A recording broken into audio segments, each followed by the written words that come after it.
The weekly starts now. Hi, everyone. Welcome to the last week of the weekly in October. We're coming up on Halloween, just a couple of nights away.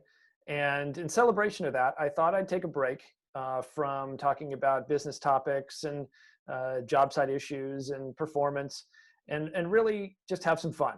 And so I got with some friends of mine and we came up with some spooky stuff that happens on the job site. And I think you'll find these truly scary, kind of head scratching in some cases, and in other cases, just downright funny.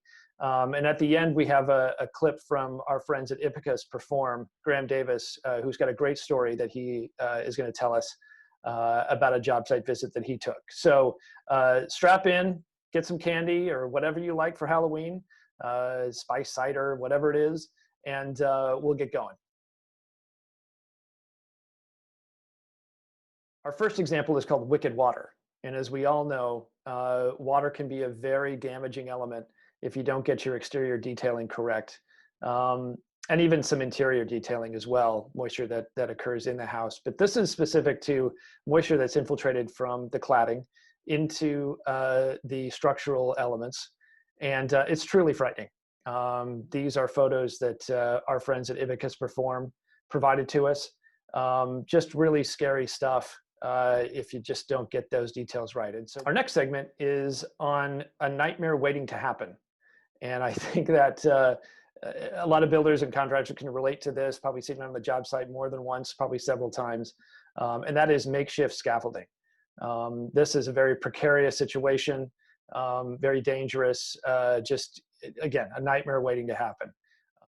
Our next entry is called a downspout to disaster. I don't know how these things happen. I really don't, but they do. And so here we have a downspout that's pointing directly at an electrical outlet. So I'm going to let you kind of fill in the punchline here. Up next is the scary saw. And I know I've been around job sites enough, and I've worked on job sites enough to know that there are carpenters and framers and others who think this is a good idea, that think this is efficient to kind of wedge something in that holds the guard back, so that you don't have to deal with it as you run a skill saw down a length of board or cut something. But it is definitely dangerous and scary. This is not a best practice by any stretch by anybody. And again, a little bit like the scaffolding, please work safely. This is not worth the little bit of time and effort and skill it takes to use a skill saw properly. Next up, we have something that's more of a head scratcher. Obviously dangerous when you take a look, but this is what we call watch for trains. And I just am at a loss to explain how this got built. The only thing I can think of is that the tracks are no longer operational. There's just not any trains that come around. And it certainly is a good view of a train if you like that sort of thing. But yeah, just kind of like, what were they thinking if in fact trains still operate on this track, which I'm really hoping they don't. Next up, we have what's called morbid mold. And like the wicked water that we saw earlier, this is just truly, truly scary. And this is what happens when water gets into the house and is allowed to just run free, if you will, actually sit free for a long time in all sorts of climate and create this just disaster. This is obviously hazardous conditions. You see the worker there with the respirator and the hazmat suit. This is what it looks like. If you don't know what a mold problem really looks like, this is what it looks like, and it's truly, truly scary. Next up is what I call a dastardly driveway. I've never really seen this, but I think there's a problem with the grading of these lots.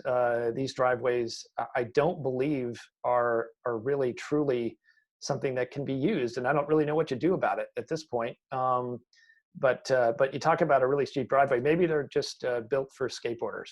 Next, we have another balcony, the balcony to nowhere. And boy, I hope that those windows aren't operational, because if you step out, you're going down. And if you step out on the higher ones, you're going down through two of them. Okay, so as I mentioned at the top, Graham Davis, who's a building performance specialist at IBIC, has performed in Pittsburgh, one of our friends, and he does a lot of the Quality Matters columns that we publish. Had a great story and was willing to tell us about it in his own words. And so here we go. It was a hot and sunny afternoon in Phoenix. We had just completed 3 days of walking homes in 105 to 110 degree temperatures. The sun was going down. It was about 5 p.m. Something compelled me to walk just one more house. They had just had drywall hung. The site was clear of workers, so we entered into the home to begin to inspect the drywall installation.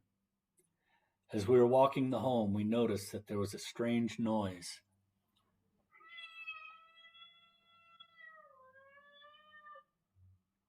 We realized there was a cat trapped inside the walls. He was hiding behind a fiberglass shower enclosure. So we busted a hole in the wall just on the back side, and with some effort I reached in and was able to get my hand on the cat and pull her out. She didn't like it, and she put up quite a fuss. She clawed me and jumped out of my arms and ran back into behind the shower. So we figured, well, let's leave the hole open. She'll wander out after we're gone. But it was a unique experience.